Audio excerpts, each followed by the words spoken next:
Irene, good night. Good night, Irene. Good night, Irene. I will see you in my dreams. I didn't really hit that note when I was trying. Oh, man. My name's Eric Freeman. They call me the Blue Ridge Boy, and I've been homeless for 8 years. But as far as being homeless goes, I have tried above and beyond to become something, you know. I'm not trying to be rich and famous. I just want to be remembered, you know, for what I have to offer. Everything that I encounter that makes me feel a certain type of way, I try to write a song about it. And I only play what I live.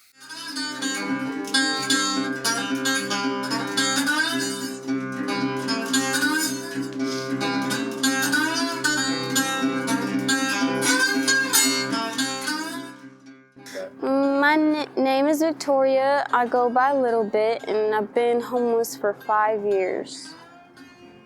Why do they call you Little Bit? Because I'm short. Nobody accepted us because we were homeless.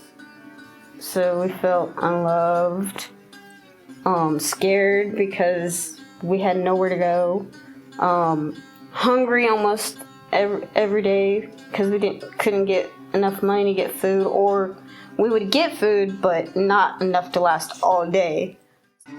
What's the hardest thing about being homeless? People looking at you like you got a disease, like you can catch homelessness, like by just talking to you or looking at you. It's tough being out there alone in the cold, having to fend to get something eaten every day, figure out if you're even going to be able to eat, or if you're going to end up in jail because you're sleeping at a church, or being somewhere you're not supposed to be because you have nowhere to be, or being judged because you're there on the streets, because they don't know what your story is. They assume you're just an addict or, you know, something negative, instead of actually getting to know somebody first or asking.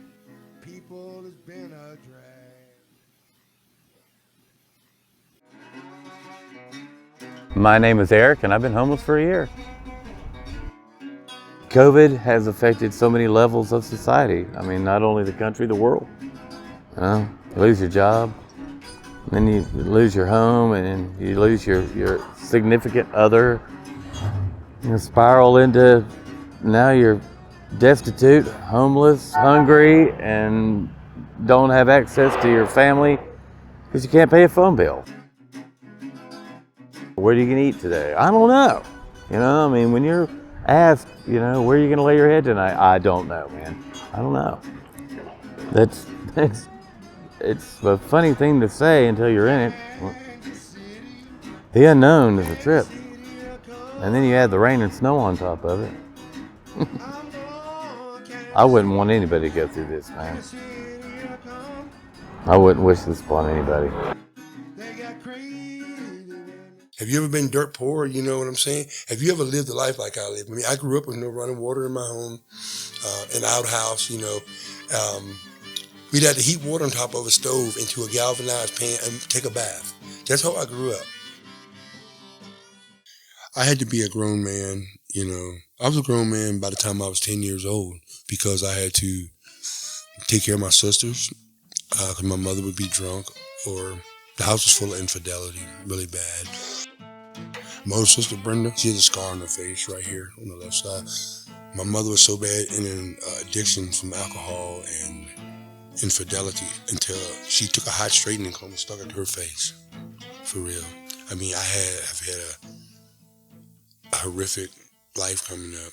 I was also in a vehicle with my mother when she and my stepfather got into a fight from him hitting her and beating her, to whereas a gentleman picked her up and made her have sex with me in the car at gunpoint. I had to live that down for it took me a long time to get over that. A long, long time.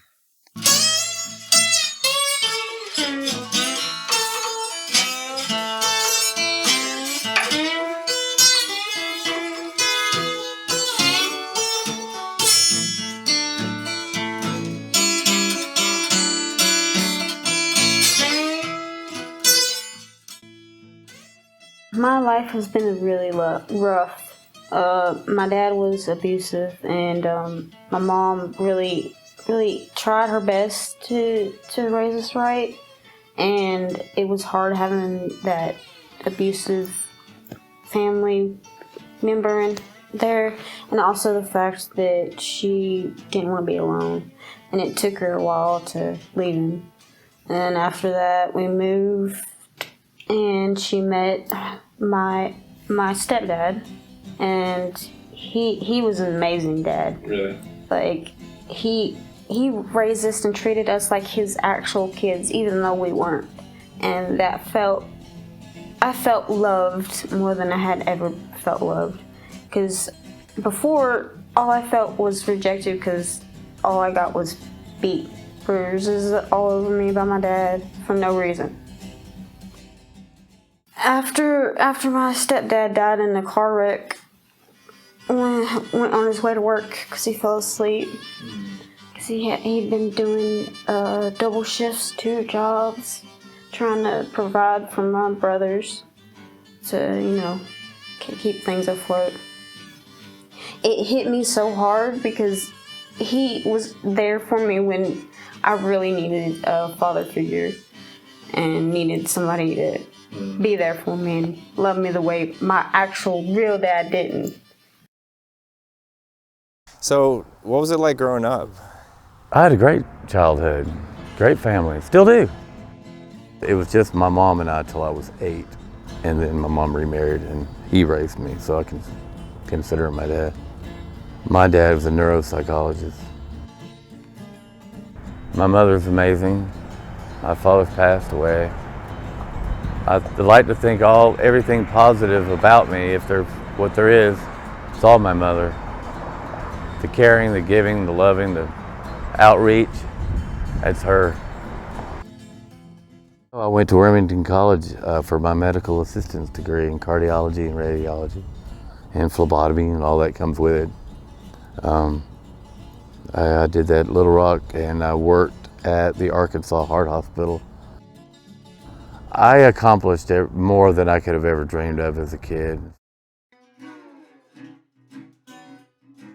My dad, he fell real ill with his heart condition and whatnot, and so my mom was telling me what was going on, and then my aunt was calling me, and ultimately they wanted me to move back and look after my dad. I could come home, do all his blood work. My mom was still working. He was home alone. He would have somebody there, or he would have to be put somewhere where somebody, and that wasn't gonna fly. So I left and came home and looked after my dad till he passed away. And then found out that my state board didn't transfer from Little Rock to North Carolina, and I'd passed the due date and would have had to go through all of it all again. That's, my job, I wasn't licensed in North Carolina, only Arkansas. Anyway, I got to spend time with my dad that I wouldn't have had before, and mentally, he according to his physician, he probably lived 2 or 3 years longer than he would have just on the mental side of things and depression. Because he didn't have to go to a facility, he could still go out and chip golf balls in the yard, and he had somebody around that he could tool around with. And we got to spend more time that we really didn't have when I was a kid, when he was at work all the time. It was something else growing up. I remember there was times when we didn't have anything to eat in the house, many days, or going to the EBT welfare office or whatever, getting the big blocks of cheese back in the day. That's how it was. My stepdad, he treated my mother like dirt, and was in return from him treating her like dirt. She had nobody to throw it on but the weakest link, the children. So then that affected us. I mean, many days I woke up with the house trash, her with black eyes and stuff, and it took a lot away from me. And my mother put a butcher knife to my throat when I left home. But then I had to make my own way after that.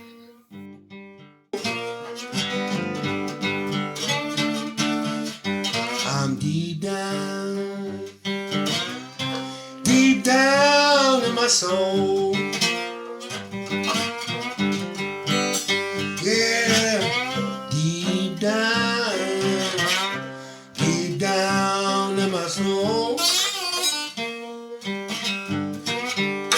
Well, now, deep down now, but will I be deep down when I'm old?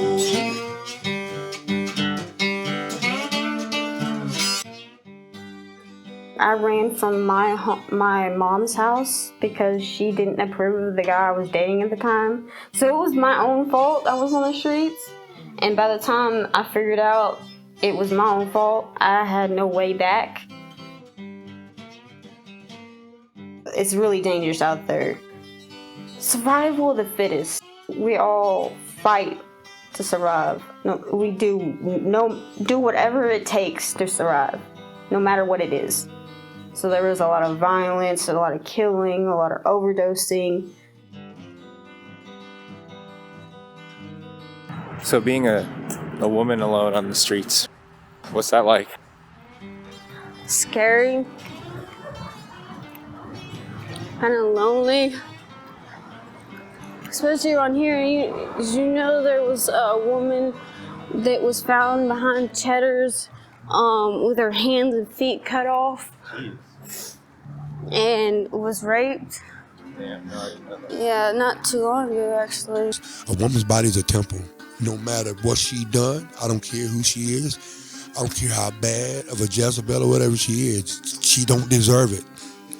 And, and for people to let it go on, it absolutely just befuddles me. It blows my mind. But any female that I'm hanging around and I see a man touching it, they're through. They can forget it. And then one of our friends, his name was Razor, was found at the river and shot in the head.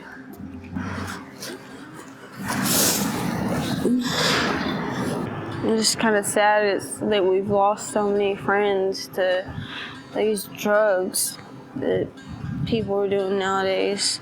That fentanyl, a lot of overdoses. Makes me really, really sad. I get quiet, especially when I get upset or start talking about things that really get to me. I don't understand why people still do it knowing it kills people. I don't understand that. Why you would want to do a drug that would kill you. Man, that's really pissing me off. People leaving the freaking caps and needles on the ground. What if some little kid picks it up and got AIDS or HIV from it? I know if I had a kid and my kid picked it up and got AIDS or HIV or something like that, I'd be wanting to kill somebody. I'm gonna throw it in the trash. If you're gonna do something like this, at least be responsible enough to throw it in the trash or put it in a container. Not on the freaking ground where some little kid can pick it up. It's also what also makes us us homeless people look bad is people leaving trash on the ground or their rigs or caps all over the place. No wonder people freaking don't like us. It's this shit. And this. This is ridiculous. There's a trash can right here. Damn. Ugh. We kept working until the COVID came. In 24 hours, I went from having an apartment and a bed and a kitchen and roommates and come and go as you please and taking care of my responsibilities financially to what do we do now? That night, I stayed underneath the stairwell trying to figure it out, but 4 o'clock, here they saw me. And I left and I went straight to Pritchard Park. I didn't know the rules of the street, where you could crash, where you could lay your head or not. I learned real quick.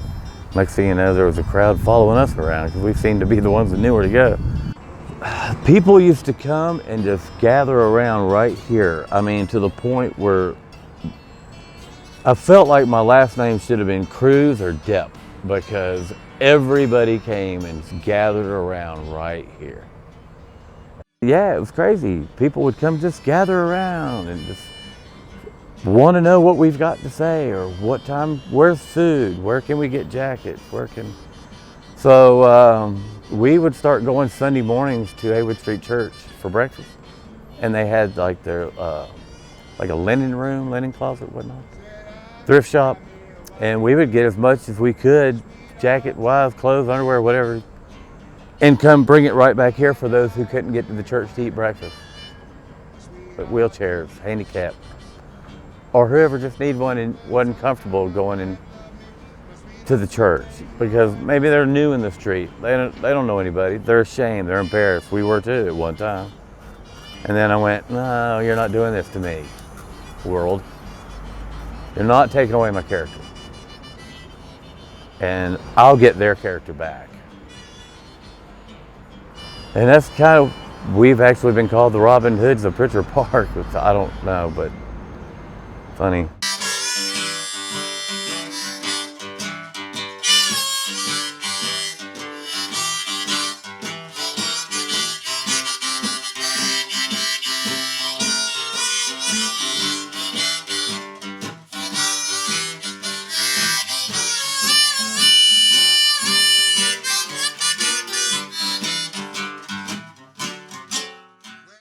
So right here is where we had our tent. This is where we had our tent at. Person over there that she has passed away. She overdosed. A couple of our friends stayed over there. Like 4 or 5 people stayed over there, and then like 6 people stayed over on that side, that end. The stores that were closed down, we'd sleep like, these things, we'd sleep like right here on one of these. Over there, in between the trees and the wall, that's where we used to stay. Our tent was kind of sideways like that and kind of on the edge of the hill. It was kind of scary. Hey Guppy, how are you doing? How are you? How you doing, dude? Hey baby, how you doing? How you doing, Mama? You staying warm? I can bring you another jacket from my place. Alright, I got you. Do you need a pillow too? Yeah, that would be awesome. Alright, I got you. The good stories are, there's so many more than negative. It's amazing what you can do when you're up against a wall. There's that phone number. This dude, he hadn't talked to his family years, and his brother lived in Greenville. Fisher we called him Fish, his last name was Fisher, but I somehow found his brother through work and got him in contact with each other, and I couldn't find a pen to write down his number and name. But Fish had a Bowie knife, and I carved his brother's number into the bench so he could call him. Brother thought they had lost each other 30 years. Now they're in contact. Now he's got an apartment. He moved in last week. He cried for 2 days when he talked to his sister, and just joyful. It was wonderful to be able to do that. And we did it from right here, the bench. One of my musician buddies, Eric Freeman, his spot was on the other side of those rocks where he would play guitar, and I could speak to him through my eyes. And there was another guy named Black that he went by. I won't say he'd kill me if I said his real name. But we could cover this whole park and just keep an eye on things and make sure everything was low-key, nobody was in trouble, the tourists were fine. And just keep an eye on the 3 different parts of our triangle here without actually having to be verbal about it, and just nod our head. I'm going to Kansas City, here I come. Go on, Kansas City, here I come. Got crazy women, I'm gone. I can tell you the Parks and Rec Department don't come through here as much as they did because we keep up with the garbage now. We keep it pristine. We know our situation, but we still treat it like we're at mom and dad's and we're 12. You know, try to keep up. Where we were at, the way we tried to keep up with our own little area, so you drop a piece of paper, get it, because it's not staying there. That's just the way we were. We all did it, and we didn't get on to each other. We didn't have to. This is what you did. That was yours. It's yours. Pick it up. We would walk around and pick up here, and that's how I got to know the Parks and Rec Department was here. Parks and Rec Department showed up on our behalf. The Asheville Police Department from the Oakley area showed up on our behalf, on our side, to represent that this place doesn't have needles everywhere. We've never arrested anybody down here. We've not picked up trash down here. They do it. And the homeless people usually look out for each other. We're like a big family. We might fight and call each other names, but when it comes down to it, we're there for each other. Hello, it's a cute dog. You're welcome. I love people. I love socializing. I'm a social being. Making somebody smile.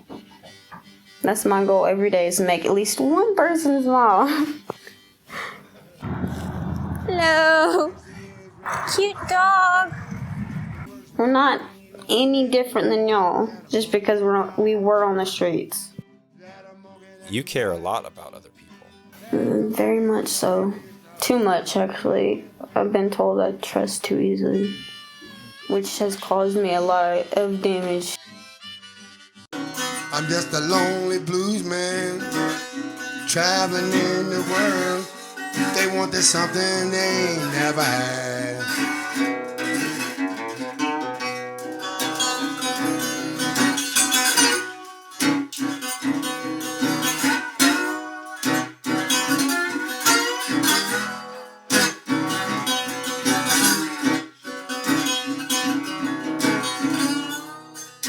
My mother choked to death and died. My mother died when I was 35. And I went to my stepdad's house one day, they was playing poker. And I'm like, I have something to tell you. I said, I despise you for what you did to the family. You took a lot away from me that I can never get back. And I just want you to know how much it hurts me. But you know what? I'm broken. And I broke down and started crying right there because I said, do you know I have to walk through this world alone searching for something that you didn't let me have? And I gave him a hug. I said, I love you and I'll see you. I walk through this world right now, bro, just that I see millions of people. I smile, but you know what? I'm still by myself.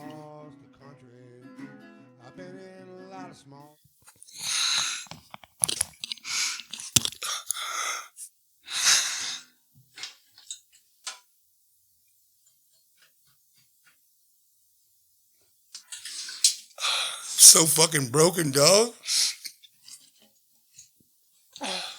I mean, I'm not broken anymore, but just to come up out of some shit.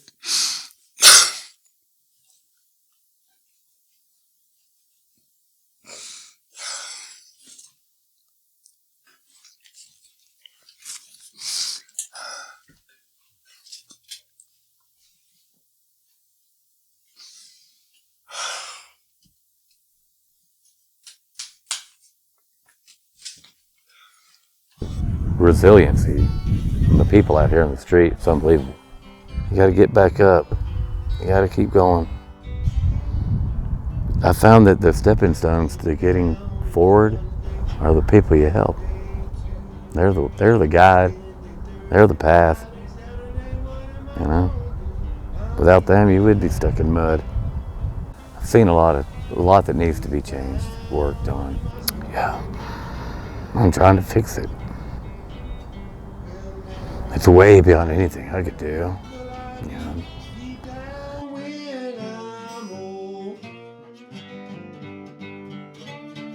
You know, when you're on the street, it's almost impossible to get out of that. Absolutely, yeah. Because you're more worried about taking care of what you're gonna eat and where you're gonna sleep that night and whether you're gonna be alive the next day. But now that you've been able to get some help and support, it's going to be possible for you to get a job and Have a life, have kids, live. I'm excited but scared at the same time. It's overwhelming. Deep down in my soul,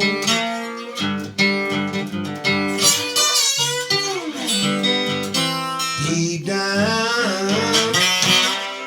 down in my soul. Well, I'm deep down now, but I'll be deep down when I'm old.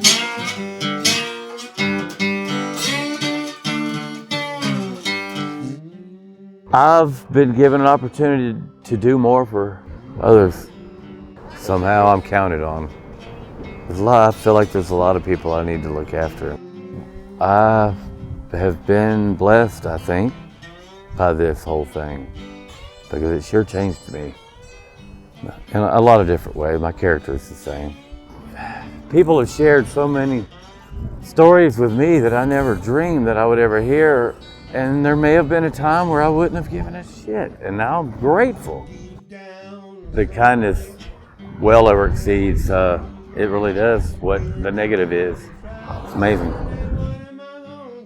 I want to help people. I've always loved helping people. And for some reason, people come to me and tell me things without me even asking them to. So they open up to me instantly for no reason. I guess it's just my calling to help others with their emotional problems. So I want to be a drug counselor and a peer support. That way it gives me the experience I need to be able to help the people that I want to. And then I'm going to work up from there and get to where I want to be.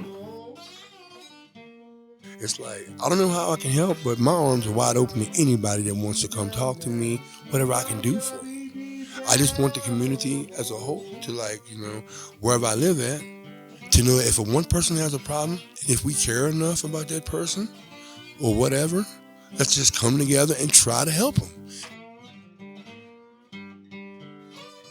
There's so many different reasons we're out here, but nobody should be shunned and shamed like we are. Nobody deserves that. I don't care. No one deserves to be talked to like we do. I mean, if you don't have to lend a helping hand, you don't have to make a sandwich for somebody, but you also don't need to spit on us. That's what gets me the most. We were all made in, God's image, right?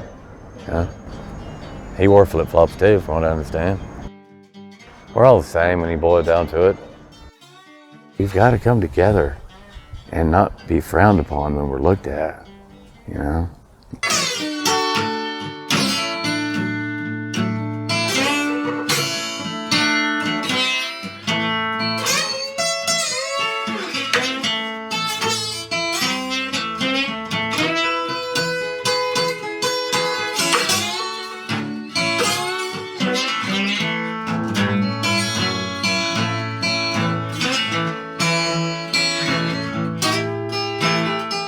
Just think about how you're affecting others before you act, and see how the person really is before you judge them. Don't judge a person by how they look.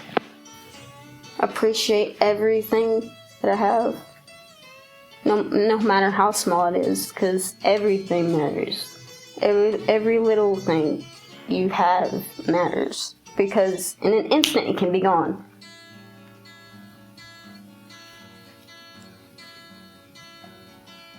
I've had a real good life in the scheme of things.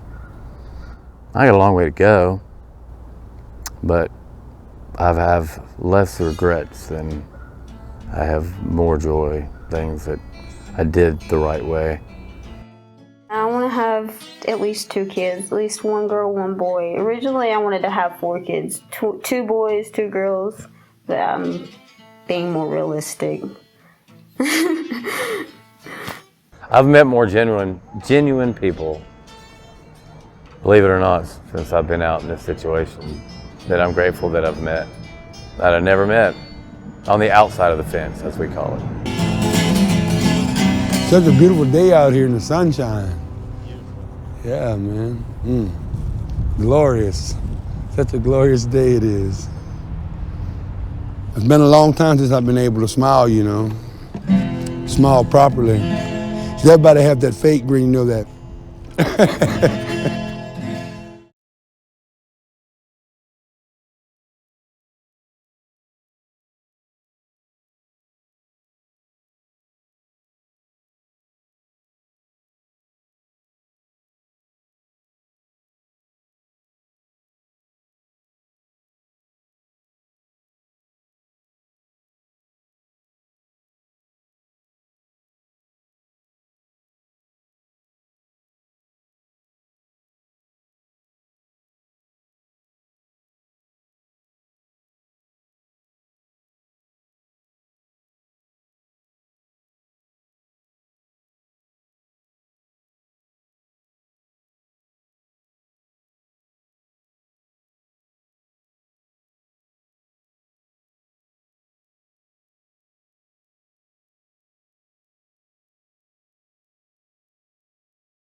I'm just strumming on this tune. It's because it makes me feel good when I'm walking slow. It's a good walking beat.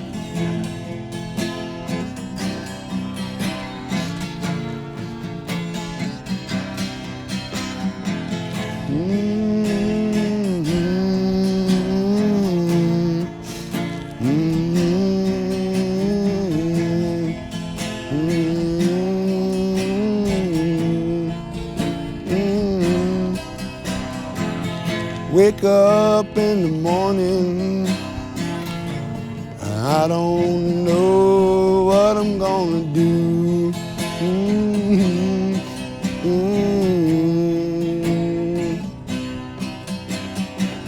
Okay, this way.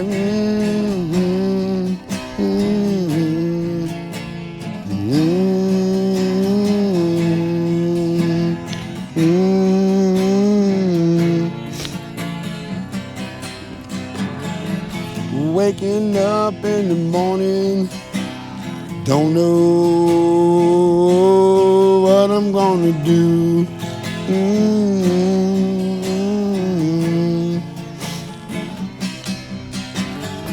Till I get out of bed, put on my clothes, don't know what to do.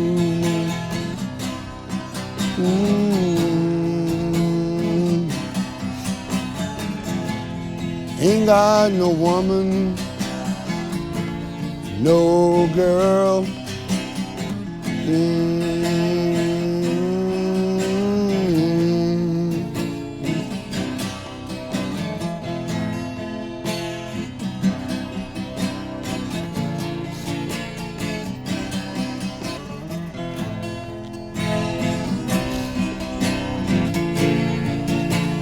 Improv too, making it up as I go.